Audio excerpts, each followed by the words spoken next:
మోహిని.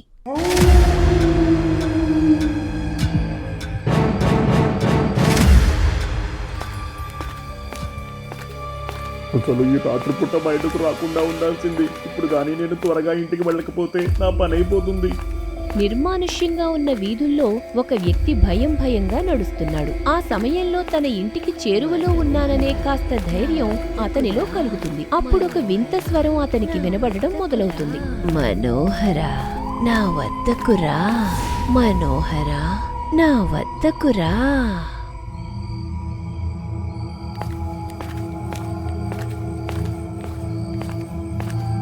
నా కొరకు నీ కళ్ళను పీక్కో మనోహరా. త్వరగా ఆ పనిని పూర్తి చేయి. ఆ సమయంలో మైకం పట్టిన ఆ వ్యక్తి మరో ఆలోచన లేకుండా తన 2 కళ్ళను పీక్కుంటాడు. అలా చేసిన కొన్ని క్షణాలకు అతని ముందు మోహిని అని ఒక వికృత దెయ్యం ప్రత్యక్షమవుతుంది. అప్పుడు ఆ వ్యక్తి చాలా సంతోషంగా దెయ్యం ముందు గంతులు వేస్తాడు.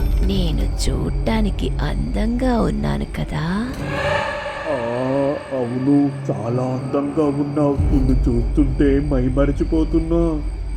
అయితే నువ్వు ఈ లోకంలో ఉండాల్సిన సమయం పూర్తయింది. పద, నా చోటుకు తీసుకెళ్లి నీకు మంచిగా మర్యాదలు చేస్తాను. ఆ క్షణం దెయ్యం అతనితో అక్కడి నుండి మాయమై హస్తేరియాను ఎత్తైన కొండ మీద ఉండే గుహలో ప్రత్యక్షమవుతుంది. ఆ చోటులో మరుగుతున్న ఒక లావా పాత్ర ఉంటుంది. అప్పుడు ఆ దెయ్యం తన శక్తితో అతన్ని గాల్లోకి లేపి లావా పాత్రలో పడేస్తుంది. ఆ సమయంలో దెయ్యం చాలా సంతోషంగా అతని చావును ఆస్వాదిస్తుంది. ఇక మరుసటి రోజు కొంతమంది మహిళలు ఆ ఊరి సర్పంచ్ ఇంటి వద్ద సమావేశమవుతారు. అప్పుడు గుంపులో ఉన్న సీతాలు అనే మహిళ మాట్లాడుతూ, అయ్యగారు, నిన్న రాత్రి నుండి నా భర్త కనిపించడం లేదు. బహుశా ఈ ఊర్లో 9 మంది మగవాళ్లు మాయమైనట్టు నా భర్త కూడా మాయమైపోయాడేమోనని భయంగా ఉంది. నిన్ను ఎలా ఓదార్చాలో నాకు అర్థం కావట్లేదు సీతాలు. అసలు ఉన్నట్టుండి వరుసగా ఈ మగవాళ్ళు ఎందుకని మాయమైపోతున్నట్టో తెలియడం లేదు. మరి మీరే ఏదో ఒకటి చెయ్యాలయ్యగారు, లేదంటే నాకు నా బిడ్డకు చావు ఒకటే దిక్కు. అవే మాటలు, నాకు నమ్మకం ఉంది. మన ఊరు నుండి మాయమైన మగవాళ్ళందరూ ఏదో ఒక రోజు ఖచ్చితంగా తిరిగొస్తారు అని సర్పంచ్ వారికి కాస్త ధైర్యం చెప్పి అక్కడి నుండి పంపేస్తాడు. ఆ తరువాత సర్పంచ్ వద్ద పనిచేసే వ్యక్తి వచ్చి, అయ్యగారు, నేను రేపటి నుండి పనికి రావడం లేదండి. అదేంట్రా, ఉన్నట్టుండి ఏమైంది నీకు? మొన్ననే నీ జీతం కూడా పెంచాను కదా. అది కాదయ్యా, మన ఊరి పరిస్థితులకు మా ఆవిడ భయపడుతుంది. అందుకే ఏ క్షణం ఎలా ఉంటుందో తెలియని ఈ ఊరు వదిలి వెళ్ళిపోవాలని నిర్ణయించుకున్నాం. ఒకవైపు ఉరువు గ్రామంలో పరిస్థితులు ఇలా ఉండగా కారుక్ష అనిరికి తన శక్తులను ఏ విధంగా అదుపు చేయాలో నేర్పిస్తున్నాడు. ఈ క్రమంలో అనిరి చాలా ఉత్సాహంగా అన్ని విషయాలను నేర్చుకోవాలనుకుంటుంది. కానీ తనకు తెలియకుండానే అక్కడంతా గందరగోళంగా మారిపోతుంది. నన్ను క్షమించు కారుక్ష, ఈసారి నువ్వు చెప్పినట్టే చేస్తాను, సరేనా? నీకు శక్తులు వచ్చి 6 మాసాలు గడుస్తున్నాయి, నువ్వు మాత్రం ఏం మారలేదు. ఇలాగైతే ఎలా అనేది? అదేంటి కారుక్ష, మనం ఇప్పుడు మామూలు వ్యక్తులం కాదు కదా. కాబట్టి అన్ని విషయాలు నేర్చుకోవడానికి కాస్త సమయం పడుతుంది. పైగా మన పెద్దవాళ్ళు చెప్తుంటారు కదా, మొక్కై వంగనిది మేనై వంగునా. అసలు నీకు దాని అర్థం కూడా తెలియదు. పైగా సందర్భం లేకుండా వాగుతున్నావు. ముందు నువ్వు కాసేపు ప్రశాంతంగా ధ్యానం చేసుకో. సరే కారుక్ష, ఏమైనా అవసరం ఉంటే పిలు. కారుక్ష అలాగే అంటారు గాని సరైన సమయం వస్తే మనలో ఉండే శక్తి సరిగ్గా పనిచేస్తుంది. ఏమంటారు డుంబ్రీ ఫ్రెండ్స్? పైగా మన పెద్దవాళ్ళు ఏమన్నారంటే, నీ ముచ్చటలు కట్టిపెట్టి నేను చెప్పింది చెయ్యి. ఉరువు గ్రామస్తులు భయంగా తమ ఇళ్లలోనే ఉంటున్నారు. ఒకవేళ ఏవైనా అవసరాలుంటే కేవలం ఆడవాళ్లు మాత్రమే ఇళ్ల నుండి బయటకొస్తున్నారు. ఈ పరిస్థితుల్లో ఏం చెయ్యాలో అర్థం కాని స్థితిలో ఊరి సర్పంచ్ ఉంటాడు. ఏవండి, ఇంట్లో పని చేయడానికి ఒక్కరు కూడా లేరు. ఇలాగైతే మనం కూడా ఈ ఊరు వదిలి వెళ్ళిపోవాల్సి వస్తుంది. ఇప్పటి వరకు వలసపోయిన వాళ్ళంతా ఏ ఆసరా లేని వాళ్ళు. మన ఆస్తులన్నీ ఇక్కడుంటే మనం ఎక్కడికి పోతాం? మరి వరుసగా మాయమైపోతున్న వాళ్ళ గురించి ఏమైనా ఆలోచించారా? నేను మాత్రం ఒంటరిగా ఏం చేయగలను లక్ష్మి? పోనీ రాత్రిపూట ఎవరినైనా కాపలాగా పెడదామంటే ఒక్కరూ ధైర్యం చేసి ముందుకు రావడం లేదు. అయ్యో భగవంతుడా, ఈ పరిస్థితుల నుండి మనల్ని ఎవరు కాపాడతారు? కారుక్ష, మళ్ళీ ఏమైంది? నువ్వు చేయకునే పని ఏమైనా చేసావా ఏంటి? నీకు ఎప్పుడూ నా మీద అనుమానమే కారుక్ష. నాకిప్పుడు మా వాళ్ళని చూడాలని ఆశగా ఉంది. అందుకే ఒకసారి మా ఊరు వెళ్ళొస్తాను.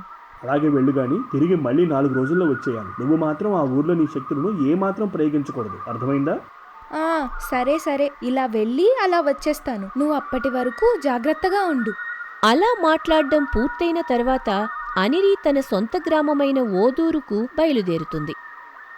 అయితే ఒక పౌర్ణమి రోజున మోహిని అను దెయ్యం వీధుల్లో ప్రయాణిస్తూ చివరిగా ఒక ఇంటిని ఎంచుకుంటుంది.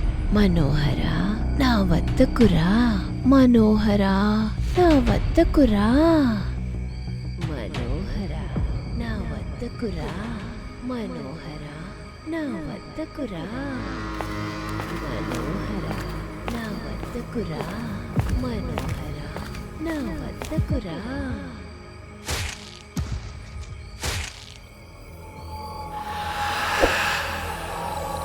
నేను చూడటానికి అందంగా ఉన్నాను కదా.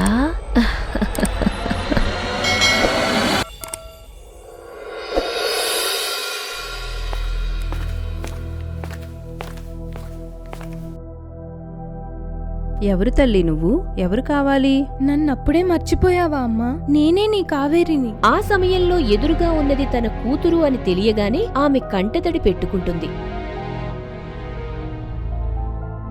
ఆ తర్వాత ఇద్దరూ ఇంట్లోకి వెళ్లి అన్ని విషయాలు మాట్లాడుకుంటారు. ఈ క్రమంలో తాను తిరిగి మళ్లీ ఎలా బ్రతికింది అనే విషయం కూడా తల్లితో చెబుతుంది. ఆ మాటలన్నీ కావేరి తల్లి చాలా సంతోషంగా వింటుంది. నిజంగా ఆ కారుక్ష మేలుని ఎప్పటికీ మర్చిపోలేం. సర్లే గాని నీ వాగుడుతో ఆ కారుక్షని ఇబ్బంది పెడుతున్నావా? చిచ్చి, అదేం లేదమ్మా. ఇప్పుడు కూడా నేనొస్తుంటే వెళ్ళొద్దని గోల చేసేశాడు తెలుసా? పిల్లలు అబద్ధాలు చెప్తారు, కానీ అమ్మ దగ్గర మాత్రం దొరికిపోతారు. నువ్వు ఎలాంటి దానివో నాకు తెలీదా? సర్లే, ఇప్పుడు నా గొప్పలెందుకు గాని నాన్నెక్కడ కనిపించట్లేదు. చెప్పడం మర్చిపోయా. ప్రస్తుతం మన ఊర్లో పనులు లేవు కదా కావేరి, అందుకే పక్క ఊర్లో ఏదైనా పని దొరుకుతుందని వెళ్లారు. అవునా? ఇంతకీ ఏ ఊరెళ్ళాడు? చూడు కొమరా, నువ్వు కోరుకున్న దానికన్నా ఎక్కువ డబ్బులే ఇస్తాను. కాకపోతే ఇంటి పనులన్నీ కూడా చక్కగా చెయ్యాలి. సరే అయ్యగారు, మీరేం దాని గురించి దిగులు పడకండి. మంచిది కొమరా, నువ్వు జాగ్రత్తగా పని చేసుకో. అయ్యా, నేను వచ్చినప్పటి నుండి మిమ్మల్ని ఒక విషయం అడుగుదామనుకుంటున్నాను. అసలు ఈ ఊర్లో మగవాళ్ళు ఎవరూ కనిపించట్లేదు. ఏమైందండి? ఎవరికి ఏం కాలేదు, కానీ నువ్వు ముందు వెళ్ళి వంట పనులు చూడు. ఆ సమయంలో సర్పంచ్ కొమరకు ఏ విషయం చెప్పకుండా మాట దాటేస్తాడు. ఆ తర్వాత తాను ఒంటరిగా అన్ని పనులు చేసుకుంటాడు. అప్పుడు ఇంట్లోకి కావలసిన సరుకుల కోసం సంతకు వెళ్ళినప్పుడు అక్కడ చుట్టుపక్కల ఆడవాళ్లు మాత్రమే కనిపిస్తారు. ఇదంతా కూడా మొదట్లో కాస్త విచిత్రంగా ఉంటుంది.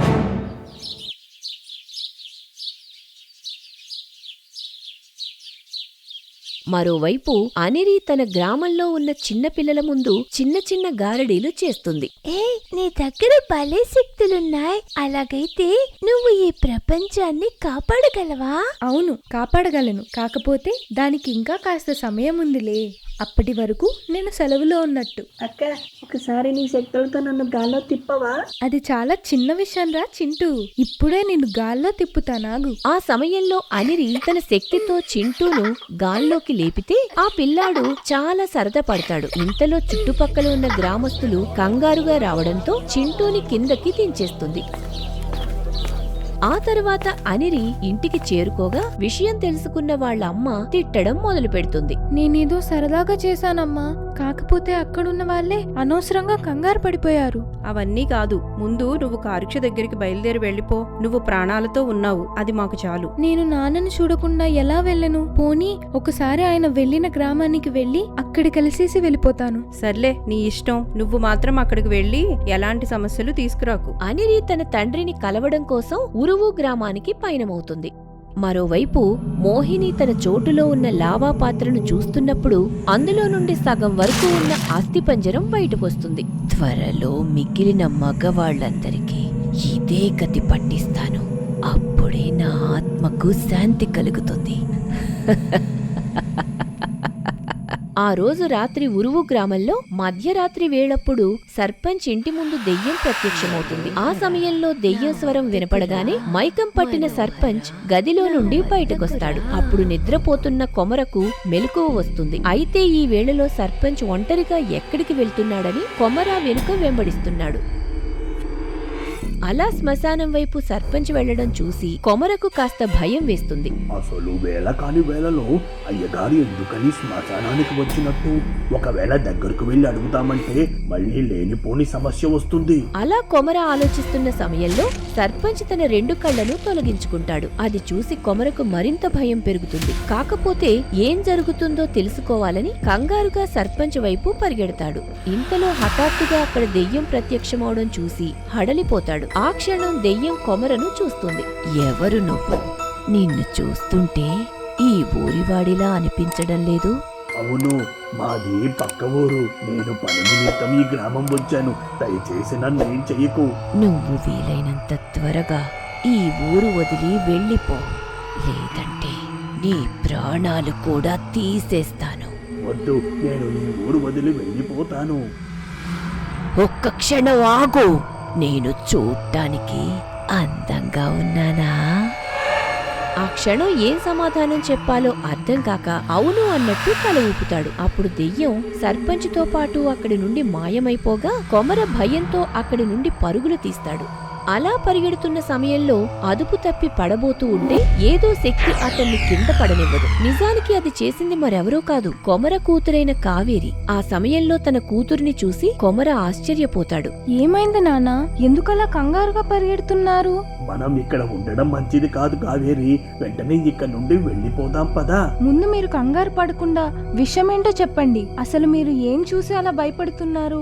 ఆ సమయంలో తన తండ్రి ద్వారా అన్ని విషయాలు తెలుసుకుంటుంది. ఆ తర్వాత తన తండ్రికి ధైర్యం చెప్పి శ్మశానం వద్దకు తీసుకెళ్తుంది. అప్పుడు చుట్టుపక్కల గమనిస్తున్నప్పుడు గతంలో మాయమైపోయిన మగవారి కళ్ళు అనేవి హఠాత్తుగా అనిరికి కనబడి మాయమైపోతాయి. దాంతో ఆ ఊర్లో ఏం జరుగుంటుందో ఆమె గ్రహిస్తుంది. నాన్న, మీరు వెంటనే ఊరు బయలుదేరి వెళ్ళిపోండి.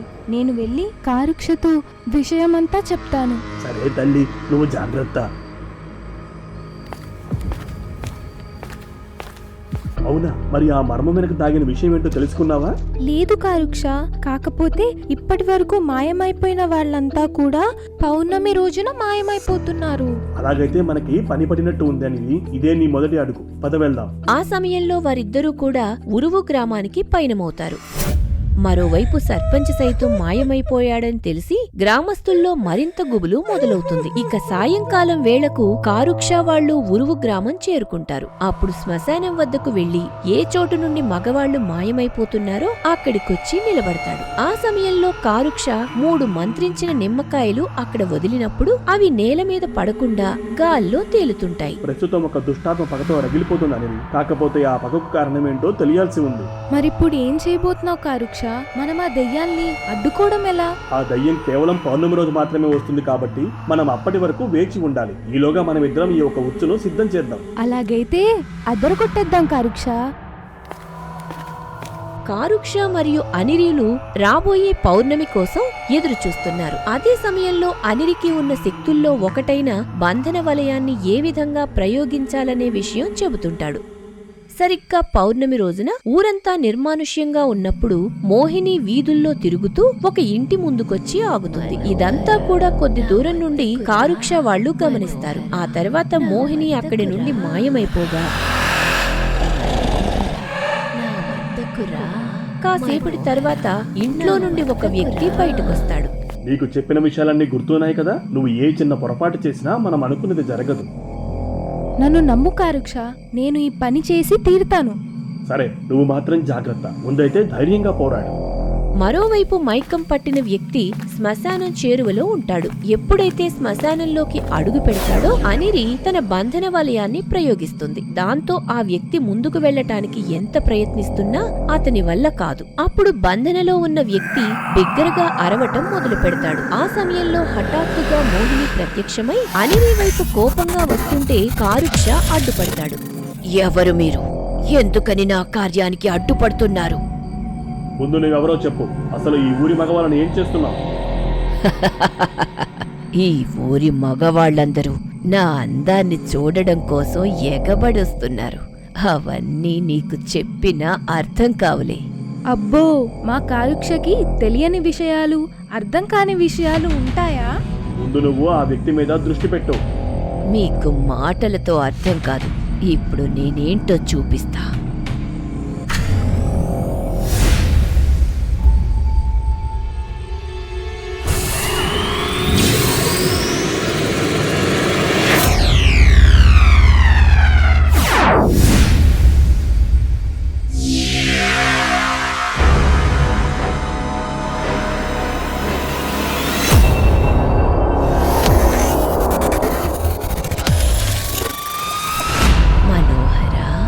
నువ్వెందుకని నన్ను అంతం చెయ్యాలని చూస్తున్నావు?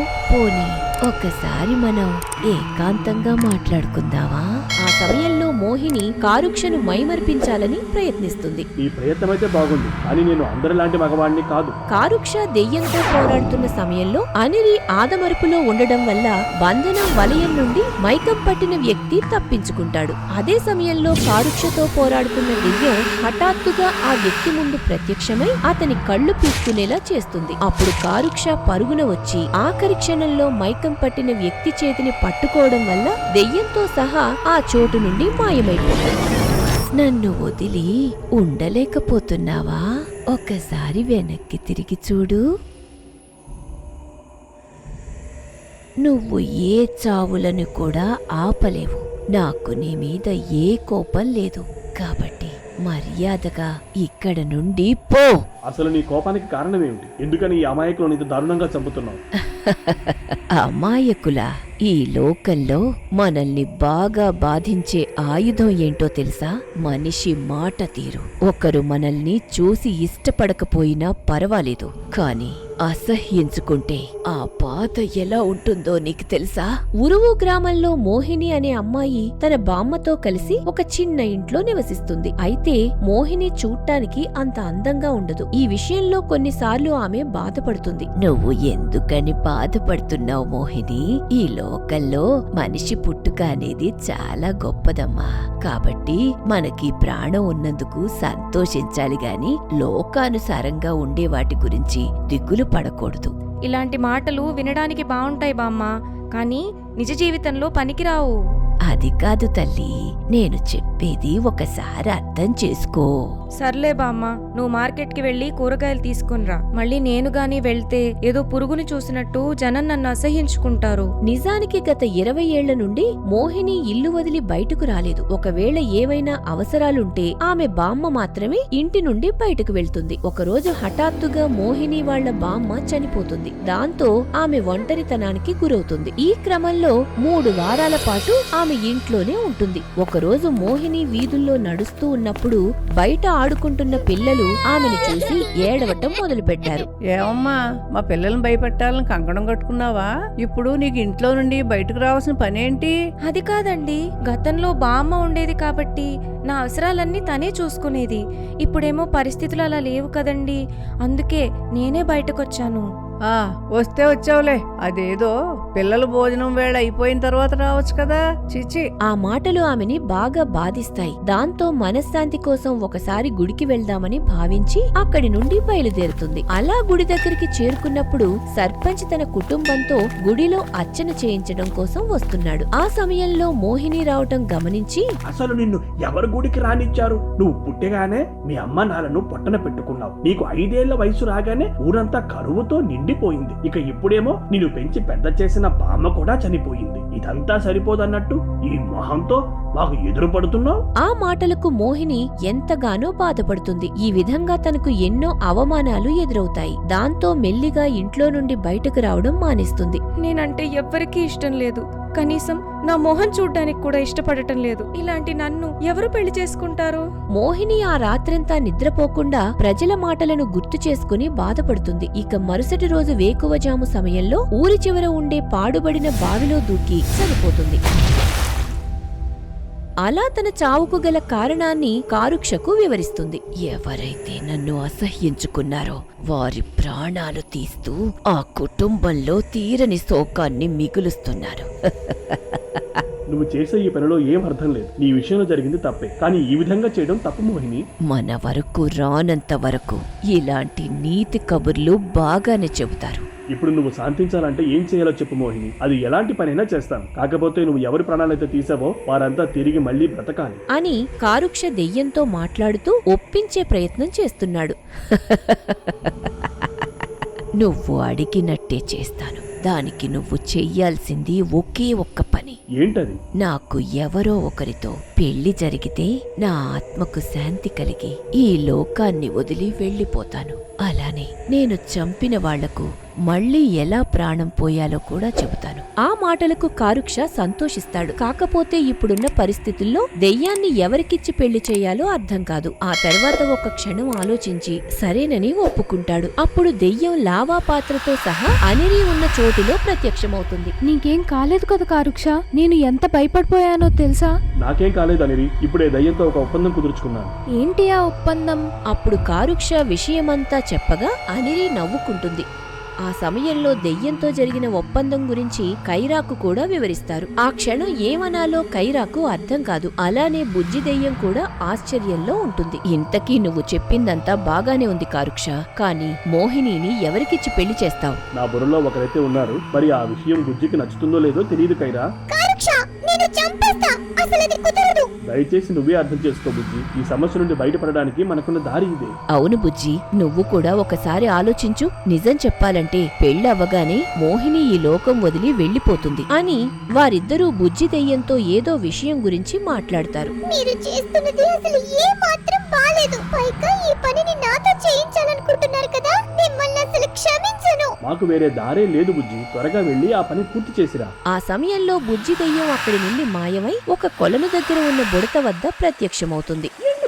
హఠాత్తుగా ఇలా వచ్చావు? నా మీద బెంగగా ఉందా ఏంటి? పుడతా, నువ్వు నా కోసం ఏమైనా చేస్తావు కదా? నిజంగా నన్ను ఈ క్వశ్చన్ అడుగుతున్నావా బుజ్జి? నీ కోసం ఏమైనా చేస్తాను. నేను చెప్పేది శ్రద్ధగా విను పుడతా. నువ్విప్పుడు ఒక దెయ్యాన్ని పెళ్లి చేసుకోవాల్సి ఉంటుంది. ఆ మాట వినగానే బుడత దెయ్యం డీలా పడిపోతాడు. ఆ సమయంలో బుడత దెయ్యం ఏమాత్రం ఒప్పుకోడు. అయితే బుజ్జి దెయ్యం అతి కష్టం మీద బుడతను ఒప్పిస్తుంది.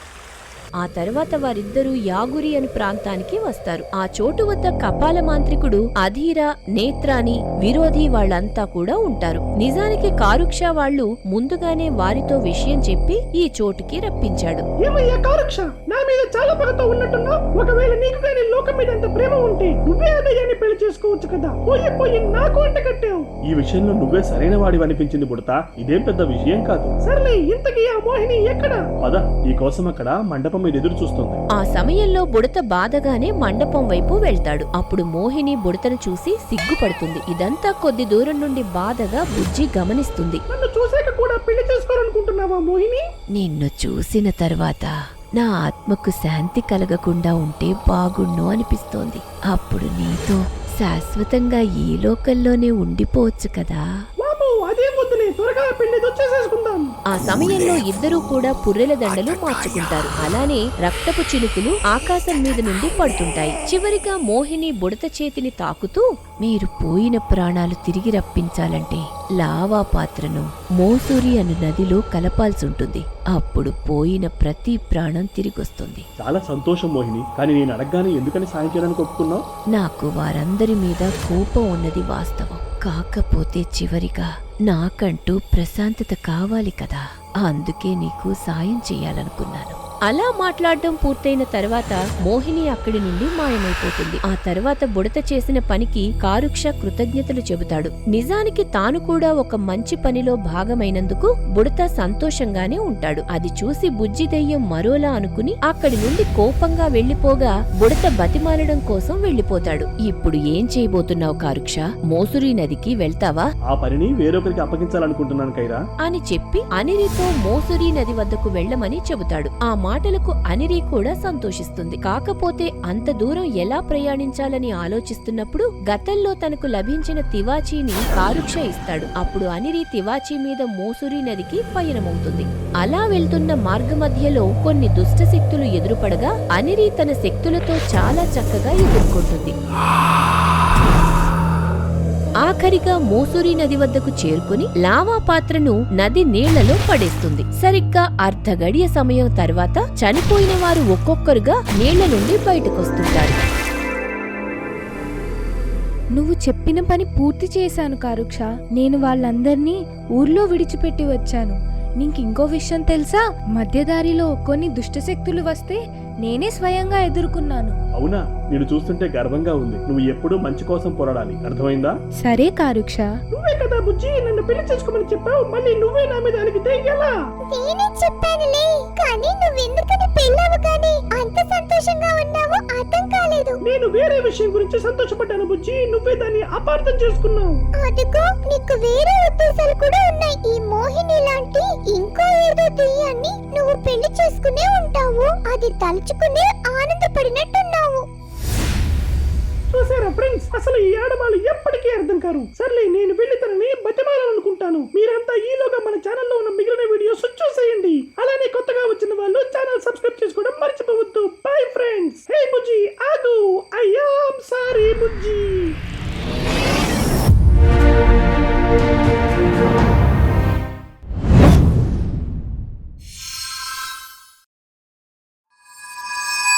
For more horror stories, please subscribe our channel.